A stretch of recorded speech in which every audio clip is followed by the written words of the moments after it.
Western Oregon. This is NBC 16 News at 5:30. Officials at Oregon State University's main campus announced fall term plans for classes, plans that are heavily tilted towards remote and online learning. Good evening and thank you for joining us. I'm Jacqueline Mazur. NBC 16's Tom Adams joins us live in the studio tonight with OSU's game plan in September, all set up to give students more options amid the pandemic. Tom. Jacqueline, that's right. Oregon State University has rolled out a resumption plan for academics this coming fall, both in Corvallis and the OSU Cascades campus in Bend. The managers told me today the goal is maximizing health safety for the students and allowing the students to learn where it's best for them. The big takeaway from the OSU fall term plan is flexibility. Vice President of University Relations Steve Clark says OSU will deliver more than 90% of its course load remotely or online. The last 10% are those courses best delivered, he says, on site. These may be for students whose classes require in-person lab work or a form of engineering or business that may require in-person instruction. The plans for on-site teaching and research is based on current health conditions and COVID-19 public health guidelines. So we have policies regarding face coverings, and each of us are going to follow those very carefully because that's what beavers do. Other adjustments on the main campus will include some tighter rules in residency halls. Students living on the campus will have just one roommate or they'll live in single rooms. 2 students per room meets the Centers for Disease Control and Prevention standards. And we are following those quite closely. And Clark tells me the OSU Board of Trustees will check all the safety guidelines for fall term this coming Friday, but he adds that they're consistent with the campus's resumption plan. Are you fairly confident that students will be able to stay on track with their degree programs even with all these changes coming up? Definitely. We are focused on student success and pathway to graduation. The first day of classes is set for September 23rd. And at the OSU Cascades campus, about half of the courses will be offered on site, and nearly all courses will have remote learning options. Jacqueline? All right, Tom, good to know. Thank you. Well, the Pac-12 officially made the decision Tuesday to postpone the 2020 fall sports season. The league added that athletic competitions will not resume until January 1st at the earliest. NBC 16's Maria Santora joins us live from Corvallis tonight with what Oregon State football plans to do in the meantime. Maria. It'll be status quo for Oregon State fall sports, meaning Beaver football will remain on campus training in their small groups. But even after this week, it appears the team will stay at OSU. Coach Smith telling us his squad has successfully avoided any kind of COVID-19 outbreak thus far and feels his student athletes are safest here in Corvallis. We have kind of kept our schedule, to be honest with you, for this week.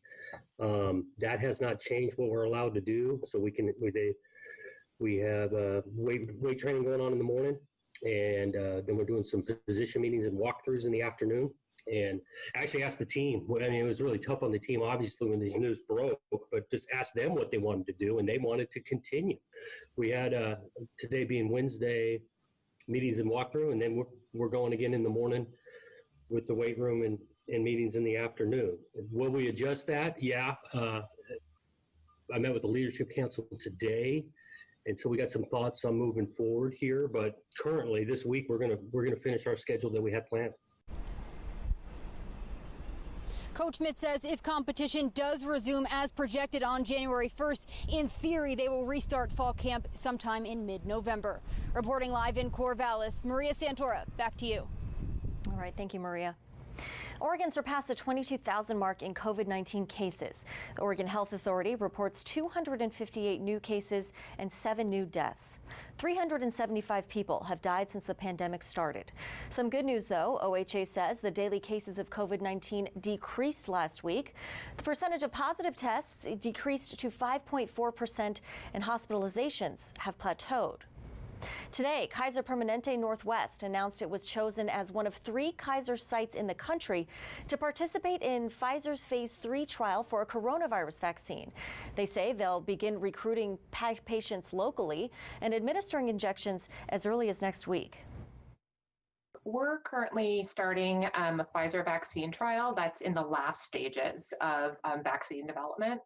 So previously, this vaccine has gone through a couple other stages where it's been tested and looked at for safety in smaller groups of people.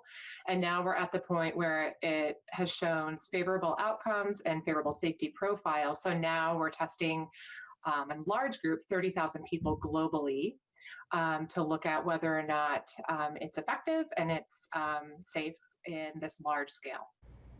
They plan to enroll around 100 people. For now, they're only recruiting Kaiser members. People who are interested can get more information on the Kaiser Permanente website. I am incredibly honored by this responsibility, and I'm ready to get to work. I am ready to get to work. Kamala Harris makes her debut as Joe Biden's running mate for their first event campaign in Delaware. The team laid out its plans for America and its path to the White House while already making history with the first black woman on a major party ticket.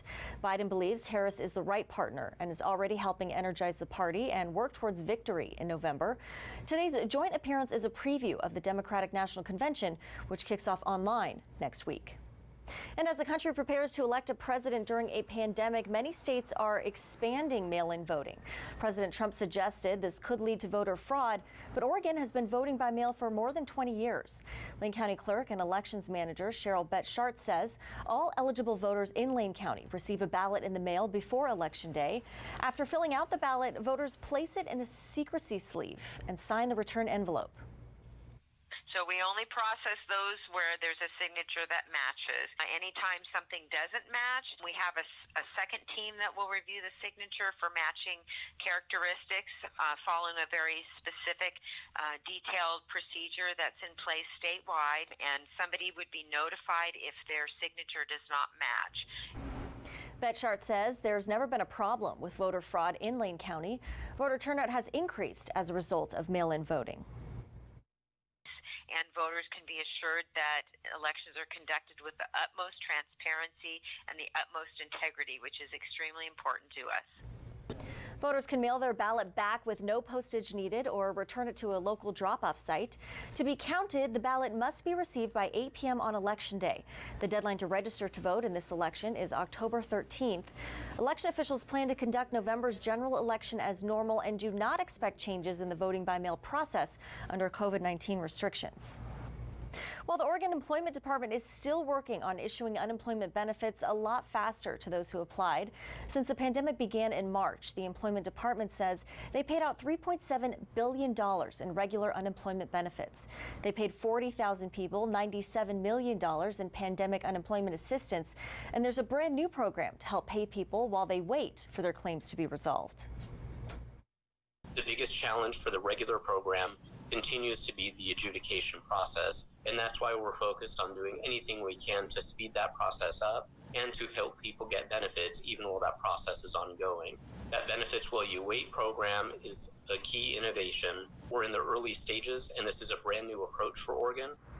60 more adjudicators are being hired to help speed through claim complications so that people can get their benefits faster. Well, taking a live look at Eugene tonight, Chief Meteorologist Josh Cozart has our first look at weather. Mild temperatures finally returned back to western Oregon for our Wednesday afternoon as highs managed to warm into the upper 80s through the southern Willamette Valley.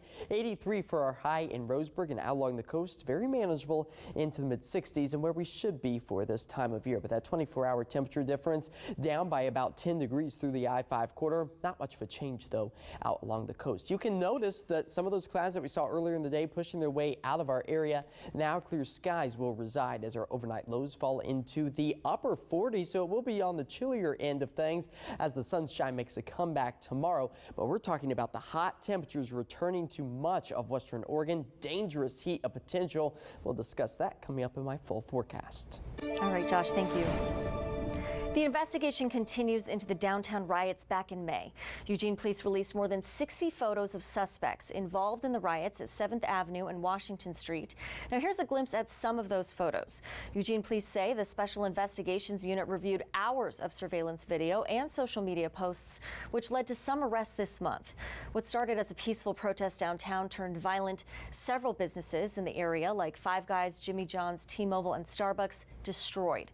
Anyone who can help identify any suspects on your screen or have more information is asked to contact the Eugene Police tip line.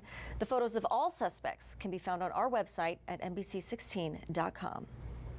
Portland police did not make any arrests overnight, and overall, things remained calm.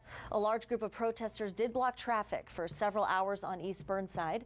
Portland police say the crowd gathered at Laurelhurst Park, then marched to the Penumbra Kelly building around 9:30.